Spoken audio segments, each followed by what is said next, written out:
அனைவருக்கும் வணக்கம். இன்னைக்கு டிஎன்ஏல என்ன இம்பார்ட்டன்ட் ஆர்டிகல்ஸ் இருக்கு அப்படிங்கிறத பார்க்க போறோம். ஸோ இன்னைக்கு டிஎன்ஏவ பொறுத்தவரைக்கும் ஒரு முக்கியமான ஜட்ஜ்மெண்ட்ட பத்தி நம்ம ஸ்டடி பண்ண போறோம். சரிங்களா? ஸோ என்ன ஜட்ஜ்மெண்ட் அப்படின்னு பார்த்தீங்கன்னா, நமக்கு ஆளுநர பத்தி இருக்கக்கூடிய ஒரு ஜட்ஜ்மெண்ட் தான். சரியா?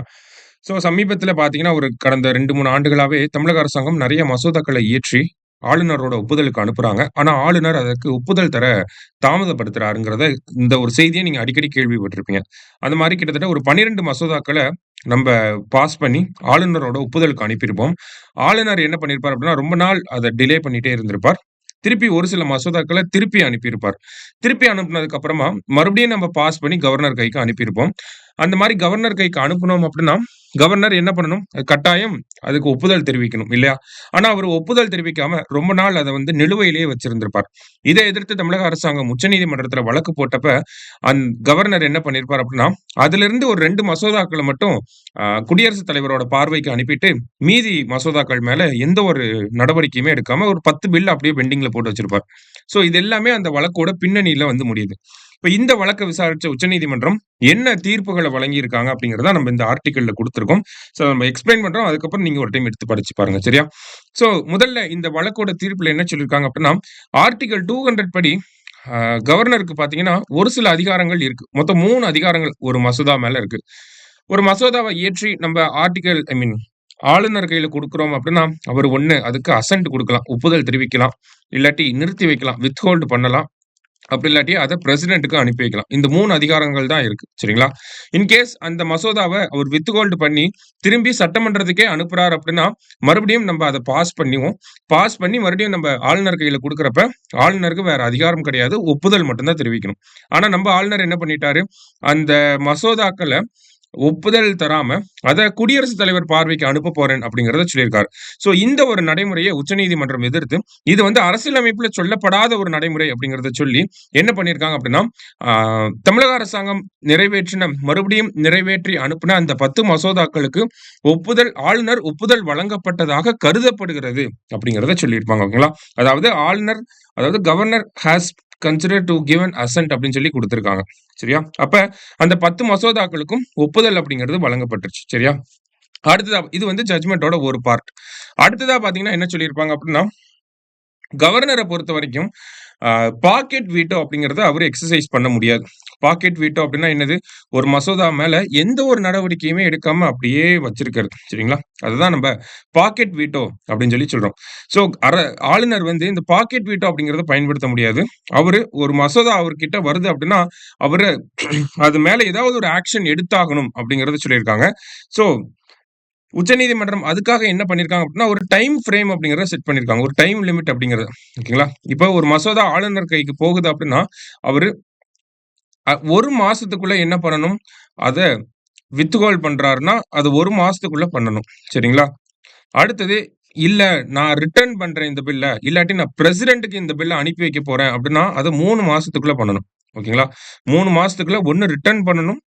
அப்படி இல்லாட்டி பிரசிடென்ட்க்கு அனுப்புறதுன்னா, அதையும் அவங்க சொல்லணும். சரிங்களா? 3 மாசத்துக்குள்ள இந்த ஆக்ஷன பண்ணணும். அடுத்ததா, ஒரு மசோதாவ திருப்பி அனுப்புறாரு.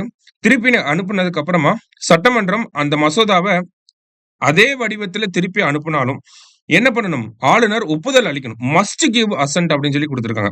ஓகேங்களா? ஒரு மசோதா திருப்பி அனுப்புனதுக்கு அப்புறமா, அ மறுபடியும் சட்டமன்றம் அத சட்டமாக இயற்றி ஆளுநர் கையில குடுக்குறப்ப, ஆளுநர் அதுக்கு கட்டாயம் ஒப்புதல் அளிக்கணும் அப்படிங்கிறத சொல்லியிருக்காங்க. அந்த ஒப்புதல் அளிக்கணும் அப்படிங்கிறத மஸ்ட் கிவ் அசென்ட் அப்படிங்கிறத சொல்லியிருக்காங்க. சரியா? அது எவ்வளவு நாளுக்குள்ள பண்ணணும்னா, 1 மாசத்துக்குள்ள பண்ணணும் அப்படிங்கிறத சொல்லியிருக்காங்க. சரியா? 1 மந்த்துக்குள்ள அந்த அசென்ட் அப்படிங்கிறத ஆளுநர் குடுத்தாகணும். சரியா? சோ இந்த ஒரு டைம் லிமிட் அப்படிங்கிறத செட் பண்ணியிருக்காங்க. சரியா? சோ முதல்ல என்ன பண்ணாங்க?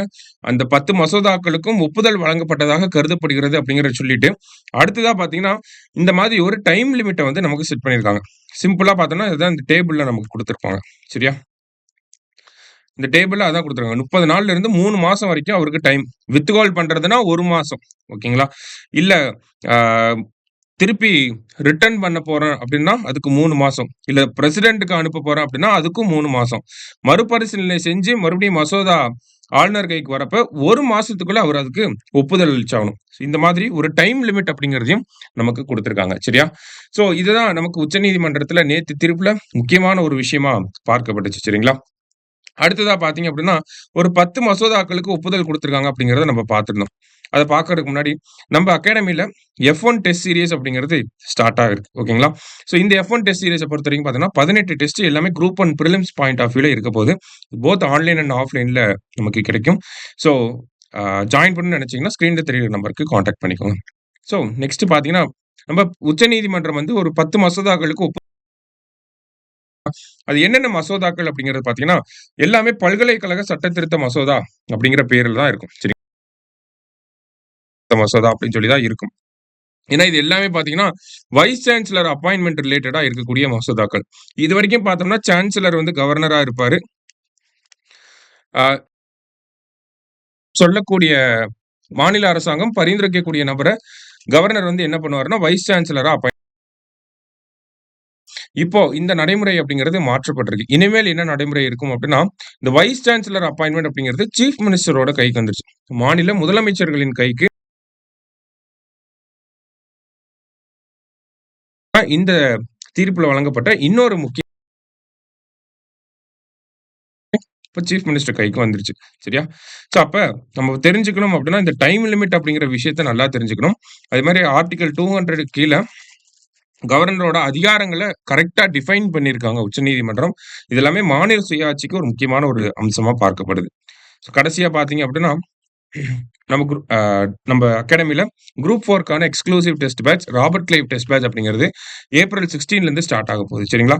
ஸோ இதுல மொத்தம் 43 டெஸ்ட் இருக்கு. ஸோ நீங்க குரூப் 4 ஃபோக்கஸ் பண்ணி படிக்கிறீங்க அப்படின்னா, உங்களுக்கு இந்த டெஸ்ட் பேட்ச் ரொம்ப ஹெல்ப்ஃபுல்லா இருக்கும். ஸோ நீங்களும் என்ரோல் பண்ணிக்கோங்க. உங்க ஃபிரெண்ட்ஸையும் ரிஜிஸ்டர் பண்ண சொல்லுங்க. Thank you. All the best.